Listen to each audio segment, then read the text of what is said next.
안녕하세요. 최근에 약간 게으른 느낌이 들었습니다.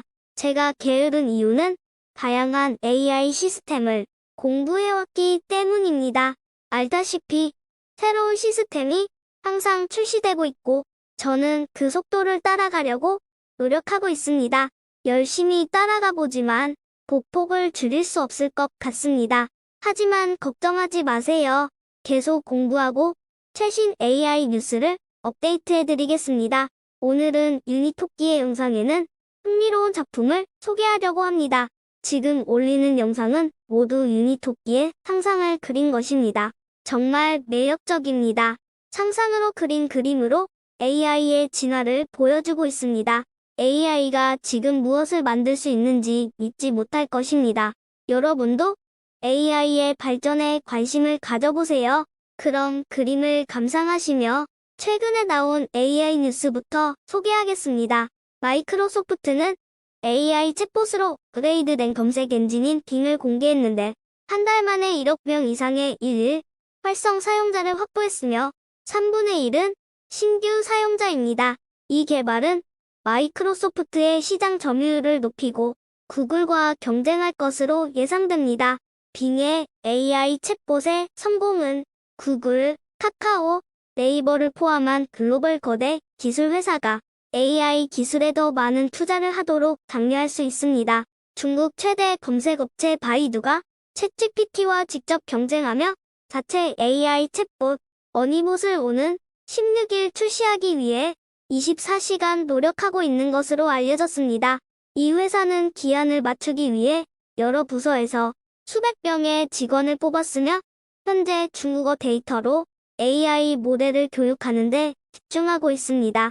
회사는 제한된 공개 테스트를 시작으로 단계적으로 제품을 출시할 계획입니다.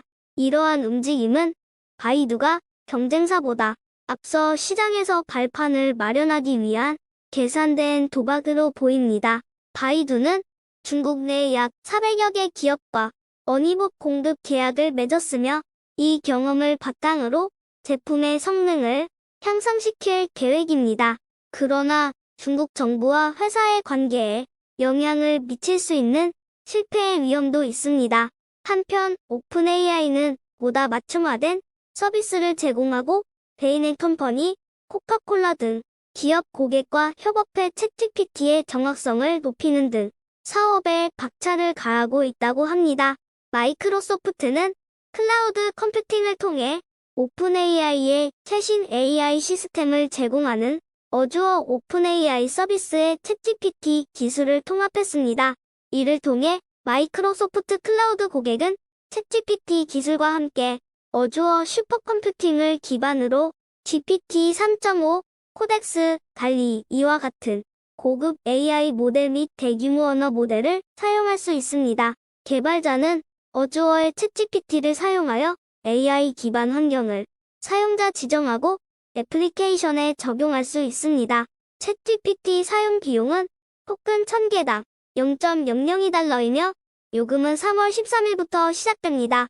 삼성전자는 3월 11일부터 사내 채팅 GPT를 사용할 수 있다고 임직원들에게 공지했습니다. 이미 일부 부서에서는 3월 9일부터 이 기술을 사용하고 있습니다. 회사는 보안 문제로 직장 내 채팅 GPT 사용을 금지한 바 있습니다. 하지만 한종의 부회장의 영향으로 삼성전자는 방향을 바꿔 업무 효율을 높이기 위해 AI 챗봇 도입에 나섰습니다. 챗 GPT는 대화형 챗봇 AI로 문서 작성, 번역, 코딩 작업 등 다양한 작업을 수행할 수 있습니다. SK, LG, CJ그룹 등 다른 대기업들도 챗GPT가 주도하는 AI 기술을 자신의 분야에서 활용한 사례를 연구하는 데 관심을 보이고 있습니다.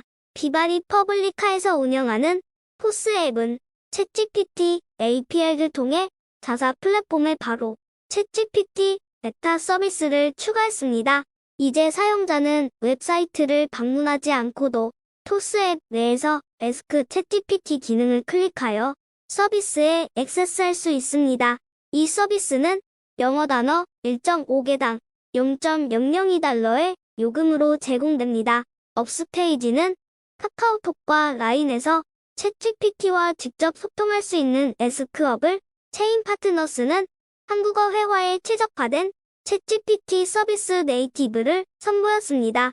지난 수요일 등장한 SVB 리스크가 시장의 주목을 받으며 미국 증시와 가상자산 시장에 충격을 안겨 투자자들을 공포에 몰아넣었습니다.